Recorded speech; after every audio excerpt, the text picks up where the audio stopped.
উচ্ছেদৰ পূৰ্বে উৰিয়ামঘাটৰ পৰা পলায়ন কৰা 12টাকৈ সন্দেহজনক পৰিয়ালৰ লোকক আটক আৰক্ষীৰ। তালিটোপোলা লৈ নাওজানৰ কৈৰী গাঁৱত বসতি পতাৰ চেষ্টা চলাওঁতেই আটক নাওজান আৰক্ষীৰ।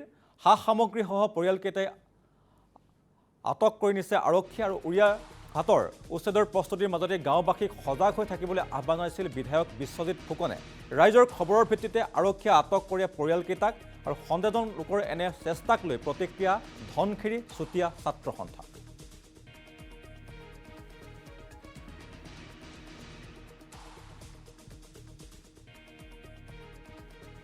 উচ্ছেদৰ ভয়ত যিসমূহ অবৈধ বাংলাদেশী লোক আছিলে অবৈধ বাংলাদেশী লোকসকল ইতিমধ্যে পলায়ন কৰাৰ আমি দেখিবলৈ পোৱা গৈছে।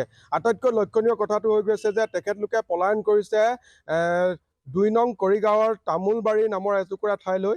এই তামোলবাৰী নামৰ ঠাইটুকুৰাৰ পৰা আজি আমি প্ৰশাসনৰ লোকক আমি অৱগত কৰিছোঁ আৰু প্ৰশাসনৰ লোকে ইতিমধ্যে তেখেতলোকক কৰিগাঁৱৰ পৰা কৰেক্ট কৰি আনি ইতিমধ্যে প্ৰশাসনৰ লোকে তেখেতসকলৰ যিসমূহ বিচনাৰ পৰা আদি বিচনা চকী আদি যিসমূহ সামগ্ৰী তেখেতলোকে লৈ পলায়ন কৰিছিলে, সেই পলায়ন কৰা বস্তুসমূহ কিন্তু প্ৰশাসনে ইতিমধ্যে চিজ কৰিছে বুলি আমাক জানিবলৈ দিছে। আৰু ইতিমধ্যে আৰু 3খনকৈ জেচিবি ইয়াত লুকুৱাই থৈছিলে। আমি কিছু সময়ৰ আগত সেই জেচিবিখন চাবলৈ গৈছিলোঁ, কিন্তু পৰিতাপৰ কথা যে জেচিবিখন তাৰ পৰা কিন্তু যিসমূহ দুষ্ক চক্ৰ আছে দুষ্ক চক্ৰই আঁতৰাই দিছে। যিসমূহ লোক উৰিয়ামঘাট অঞ্চলৰ পৰা তেখেতলোকে পলায়ন কৰিছিলে, সেই পলায়ন কৰা লোকসকলক কিন্তু কৰিগাঁও বোলা যিটুকুৰা ঠাই আছে কৰিগাঁৱলৈ কোনে আশ্ৰয় দিছে কৰিগাঁৱত থাকিবলৈ, তাৰ বাবে কিন্তু এটা লক্ষণীয় বিষয় হৈ পৰিছে। উচ্ছেদৰ পূৰ্বে উৰিয়ামঘাটৰ পৰা পলায়ন কৰা 12টাকৈ সন্দেহজনক পৰিয়ালৰ লোকক আটক আৰক্ষীৰ। তালিটোপোলা লৈ নাওজানৰ কৈৰী গাঁৱত বসতি পতাৰ চেষ্টা চলাওঁতেই আটক নাওজান আৰক্ষীৰ। সা সামগ্ৰীসহ পৰিয়ালকেইটাই আটক কৰি নিছে আৰক্ষী আৰু উৰিয়াঘাটৰ উচ্ছেদৰ প্ৰস্তুতিৰ মাজতে গাঁওবাসীক সজাগ হৈ থাকিবলৈ আহ্বান জনাইছিল বিধায়ক বিশ্বজিৎ ফুকনে। ৰাইজৰ খবৰৰ ভিত্তিতে আৰক্ষীয়ে আটক কৰে পৰিয়ালকেইটাক আৰু সন্দেহজন লোকৰ এনে চেষ্টাক লৈ প্ৰতিক্ৰিয়া ধনশিৰি চুতীয়া ছাত্ৰ সন্থা।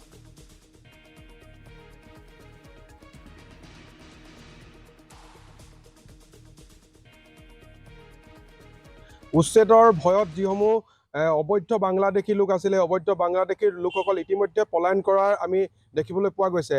আটাইতকৈ লক্ষণীয় কথাটো হৈ গৈছে যে তেখেতলোকে পলায়ন কৰিছে ২ নং কৰিগাঁৱৰ তামোলবাৰী নামৰ এটুকুৰা ঠাইলৈ।